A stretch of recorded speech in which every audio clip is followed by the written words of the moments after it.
Okay, let's have a look at this. So we have the Eight of Wands. Now, this can be, the energy picks up when the Eight of Wands comes in. It can be, it kind of denotes speed for me. I always see this as the minor arcana version of the Chariot. You know, and the Chariot's all about victory. And this is not exactly a victory card, but it does kind of indicate speed, things moving along, opportunities coming in, messages coming in. And I think that's how we get to the messages part, because, you know, messages can be opportunities.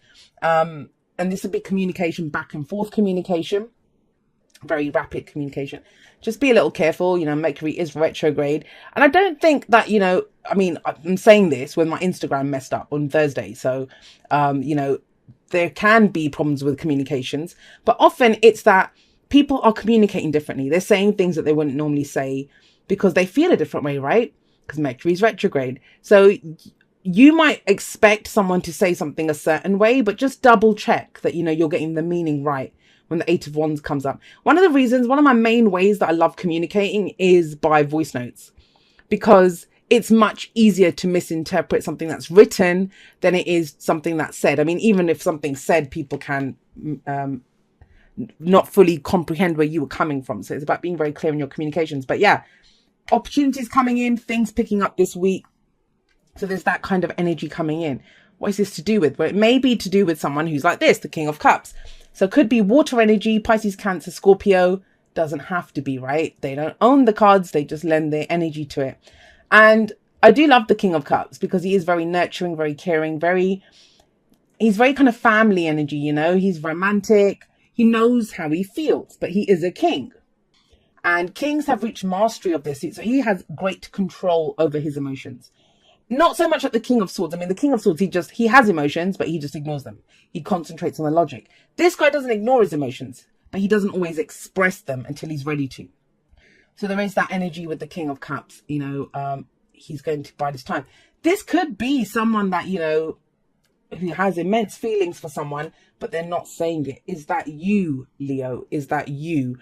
I don't know, though. I'll be honest, because obviously, first of all, it's a general, so the energies can go both ways. But with this coming up, communication, and with some of these other cards, have a look how many cups came up. There is confusion that comes out of this, and I'm jumping ahead, but it's underneath him. So I feel kind of actually that the secrets do come out here, but we'll see. And it's to do with something from the past. The Ten of Cups comes up here. Now, this might be your idea of what the happily ever after looks like, right? Happy families, the white picket fence, or whatever it is that denotes your complete heart's contentment. Now, some of you might have felt that you had this in the past, and for whatever reason, it's gone. You know, it's gone. I'm going to read these two together, actually, because this is the present. We have the Six of Cups here. Because the Six of Cups, it's about thinking back to a time when you were happy, when you were truly happy, which would have been that. So these two cards, they work really well together. And he's even looking towards this, right? So this could be someone from that you've known before, that you had feelings for in the past. Maybe they weren't communicated, or that they never told you how they felt. And I know I'm going it's a general reading, and it's supposed to be general, and I do usually stick to the general energies, but guys, it is kind of looks that way, right? Now, you're happy ever after, it can be in a work situation, but you apply that energy as it is. I can only go for the main story. As you guys have seen in previous weeks, I can go a number of different ways, but then I'd need like 2 hours for each video to give every single outcome. That's why I try to concentrate on just the energies. And that's how energies work, you know. We have the opportunity to use them in whichever way we want. So somebody's happily ever after might indicate some job that they want to work at, you know, and that this is your heart's desire, but you've not really been fully exploring it or going for it, but you've known that this is what you want, but you kind of gave up on that dream because this is that happily ever, whatever that happily ever after is for you. And now maybe some communication comes in and you think, wow, I actually can work at that place. A dream that you had before, right? Looking back at that. So see, it can be used in other areas, but let's stick to, this is something that made you really happy in the past. That you might have thought this was your be all end all. It might have just been the concept, you know, of your happily ever after. But whatever the Ten of Cups shows, I mean, this can be families. I don't really like it when cards like the Ten of Cups or the Ten of Pentacles get linked totally to family situations. For some people, they can be, right? But the actual energy of the card is What is it about that family? What is it about that? It's your heart's contentment. It's everything's complete. You know, you have the couple, you have the baby, usually you have like a beautiful house, the land, everything. All the cups are there, like the rainbow above them. It is the fairy tale happily ever after. For whatever reason, you're looking back at this. This could have been last week, last month, last year, whenever this was. And you're thinking back, you're looking back at this. Why? Did someone come back from that period in your life? And it could be a friend, could be a colleague, could be anyone. But Six of Cups can be the return of someone, could be a childhood friend. But normally the energy of the Six of Cups is nostalgia, just looking back. Now, I think you're looking back not of your own accord, not because, you know, you just decide to wake up and start, ooh, wasn't that nice when I had this? Because of this. This is sat above it. So it's either going to be an opportunity that comes in now for a wish you had in the past. This is bigger than a wish. This was your everything you had. But for whatever reason, I don't know why it's in the past, why it's the foundation here. Because if it was still ongoing, wouldn't it be in the present or the future? So some opportunity comes in about this. Now, the thing is, with the moon coming here, it could be that you don't know how you feel about it. But with the King of Cups coming here, you do know how you feel about it. There's no way the King of Cups does not know how he feels. There's just no way. He might not be saying how he feels about it just yet, but he knows. So what does that mean? What does that mean for the moon card coming up as a future energy? Well, what it means is you're not sure you have all the information about this. You're not sure if it's too good to be true. You're kind of confused by whatever this is. Now, think about it. You know, if someone from your past is messaging you, they obviously might be that thing of, why is this person messaging me after so long? Like, you know, this is kind of weird. What do they want from me? It could be that. Or like I said before, like a misunderstanding with what was said. Or if you even want that old dream that you had in the past, is it something that you still want? Yeah, you're looking back and thinking that was great then, but does it work for you now? And the moon shows all of that, you know, confusion, illusion. There's secrets here. And the thing is, he is secretive as well. He can be. I know a lot of people don't see him like that. I don't think he's mean. I think he's, you know, that whole still waters run very deep with the King of Cups. He's not ready to say how he feels until he's ready to say how he feels. What the moon says to you is, and if you can, the example I always give is if you're standing at, you know, the top of a street, you're looking down and there's moonlight, there's spots of moonlight, you can see bits, but there's parts in shadow. And it is a card of illumination like the sun. However, we don't look at what's revealed to us. We look at what's not revealed, what's in the shadows. And when you look at what's in the shadows, you can't really see what's in the shadows. Yeah, I bet you anything, your brain will come up with dozens of things, like, you know, hundreds of things even, saying, oh, there's a wild beast there, there's a hole there, there's a ditch there, I'm going to trip up there, someone's waiting to attack me there. All of those things. But you don't actually know any of that. That's the shadow. That's your fears, your doubts speak into the shadows. So there's only one thing you can do. If you want to get to the other end of that street, you have to walk down the street on faith and go have a look in the shadows. Confront whatever it is that you think is frightening you there. I do feel like more information is needed. I kind of feel that whatever this communication is or the opportunity that comes in, it actually kind of confuses you more. Or maybe it's not even the communication, the fact that this comes in, whatever this is. And I'm sorry, I know it seems quite a specific energy, but that's how it's coming up. It might just be that it relates to one or two people. It's the question mark this week is, do I still want that dream or do I have a new dream?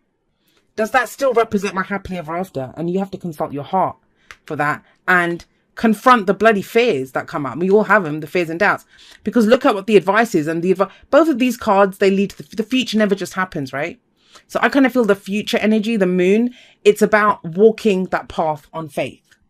But faith isn't blind faith. It's not, oh God, I have no idea. Or, you know, you kind of know there might be like a wild dog out there or something, but you're still going to go. That's not what faith is. Faith is knowing, you know, I know I can trust myself. I know I can handle this. That's why we can go on faith. And that's why we have the Page of Pentacles coming up as the advice. The Page of Pentacles says he's like the student, you know, that does all of his homework. He's doing the revision for the exams. Get more information on this. Try to look at the details of it. Go look at the shadows, right? Go look at the shadows.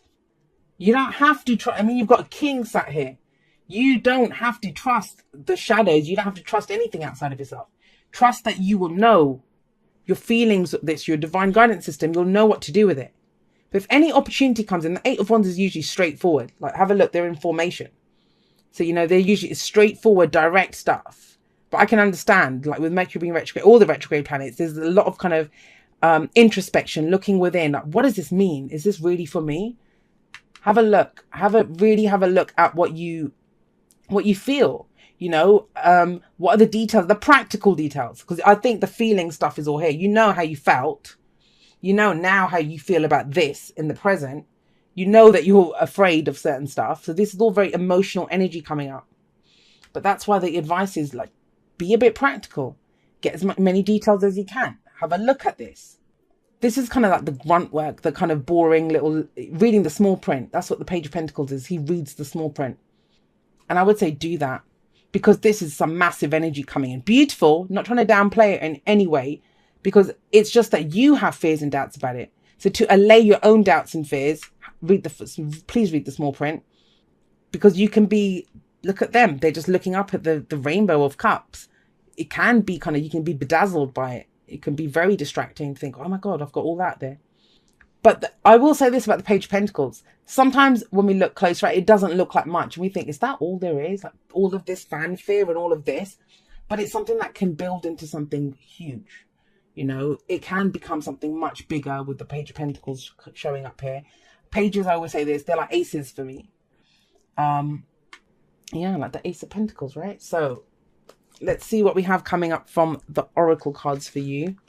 We have true love. This love is a once in a lifetime love.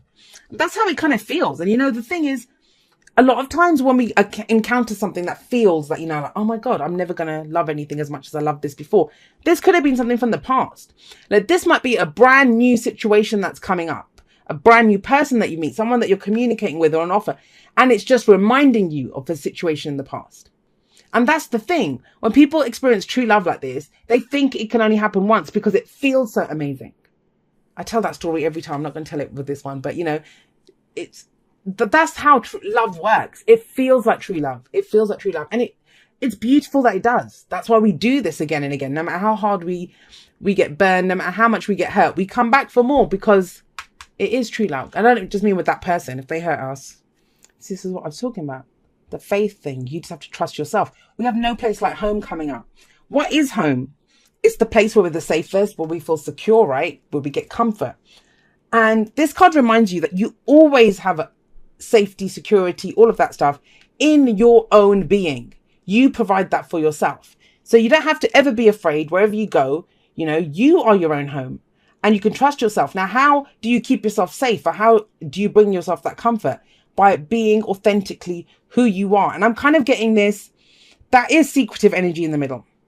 That is secretive energy in the middle. Now, it might be that the Page of Pentacles is telling you to go slowly. If you think things are being hidden from you, that something's being shown to you kind of very kind of salesman-like. Oh, here, look at this. And you're being kind of bedazzled by it. Take a look under the hood, right? That's what the Page of Pentacles says. Go slowly.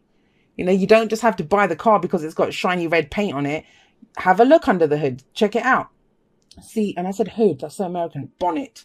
We say the bonnet, but I hang around with too many Americans. That's what the problem is. But yeah, you know, it's very much this energy of, it's okay to go and explore it. Whatever this energy is, however you're feeling, it's fine to go and explore it because you will keep yourself safe. And this card talks about authenticity. So if you're feeling something, authentically express from that emotion. You don't have to hide it. If you're not trusting what someone else is expressing to you, say that and say, I want more information. Let me have a look here. What's going on? Right. Let's get you a postcard from Spirit. It says, Dear you, human beings spend a huge percentage of life asleep, not just in bed, but the kind where you forget you are a spiritual, immortal being taking on a temporary human form. It's not your fault. Everyone suffers from spiritual amnesia once in a while. As you develop an identity, an ego, you begin to see through the eyes of a small self and have less connection to your soul self. You may not recognize this is going on, but you sure can feel it. We're here to remind you to look through your soul's eyes and see that magic is everywhere. Infinite potential lies in Spirit, who is teaming with you to fulfill the contract you made to contribute to the evolution of the whole world. Wake up and remember that all the help you need is orchestrated in the invisible realms. Your mind, in alignment with divine intelligence, is unstoppable. The world is yours to co-create. You are so loved, and we are all behind you. And I'll say this. I mean, I know wands for me, that's the energy that we put out into the world. So that is kind of manifestation energy, but you have that underlying. But then it's our emotion, right? That's our vibration. How do you feel about this? That's what you need to get to the bottom of this week. How do I feel? And that might be why you want to go slowly. That might be where you want to take things apart and have a look at it properly. Say, well, do I really feel that way about this? Or am I just remembering how I used to feel? That once upon a time, this would have been an amazing offer for me, or this is what I wanted. Do I still want that though? And if you don't want it, why? Is it because of fears and doubts, or because you have feelings for something else now? Because the King of Cups, he always knows how he feels. And you know, if you watch my last week's videos and I talked about being awake and asleep and all of the stuff, I don't usually like those kinds of terms, but you know, they are words, and unfortunately, you know, semantics is a thing. I think this is about waking up to how you feel now.